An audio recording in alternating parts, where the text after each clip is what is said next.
Diabetes విషయానికి వచ్చినట్లయితే type 1 డయాబెటీస్ని తీసి పక్కన పెట్టినట్లయితే టైప్ 2 డయాబెటీస్ అనేది ముఖ్యంగా జీవనశైలికి సంబంధించినటువంటి జబ్బు. మనం జీన్స్ని మార్చుకోలేం కాబట్టి మన జీవనశైలిని మార్చుకోవాలి. ఎందుకు? జీవనశైలిని కనుక మార్చుకుంటే ఇది జీవనశైలికి సంబంధించినటువంటి జబ్బు కాబట్టి మనం సరైనటువంటి నిద్ర, సరైనటువంటి వ్యాయామం, సరైనటువంటి ఆహారం, అలానే స్మోకింగ్ లాంటివి మానేయటం, అలానే ఈ యొక్క ఆల్కహాల్ లాంటి వాటిని ఎంతగా దూరం పెడితే అంత మంచిది.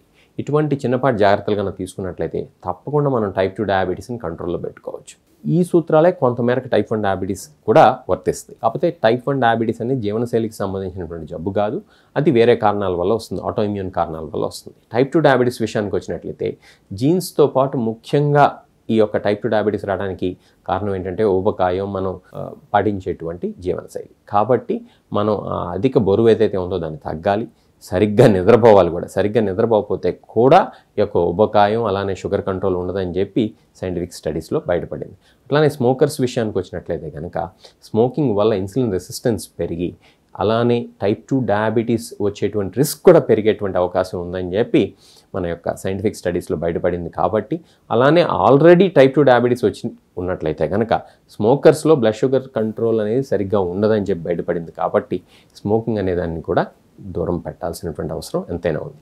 ఆల్కహాల్ విషయానికి వచ్చినట్లయితే చాలా వరకు ఆ ఆల్కహాల్ వల్ల వచ్చేటువంటి క్యాలరీస్ అన్ని వేస్ట్ క్యాలరీస్. దాంతోపాటు ఈ యొక్క ట్రైగ్లిజరైడ్స్ లాంటివి పెరగటం, అట్లానే ఈ ఫ్యాటీ లివర్ లాంటివి, సిరోసిస్ లాంటివి రావటం, అట్లానే న్యూరోపతి లాంటివి రావటం కూడా చూస్తూ ఉంటాం. కాబట్టి ఆల్కహాల్ని కూడా దూరం పెట్టాలి.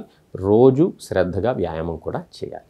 అందుకే జీవనశైలిని మనం మార్చుకున్నట్లయితే టైప్ 2 డయాబెటీస్ కొన్ని కేసెస్ని రివర్స్ చేసుకోవచ్చు అని కూడా మనం చెప్పుకోవచ్చు.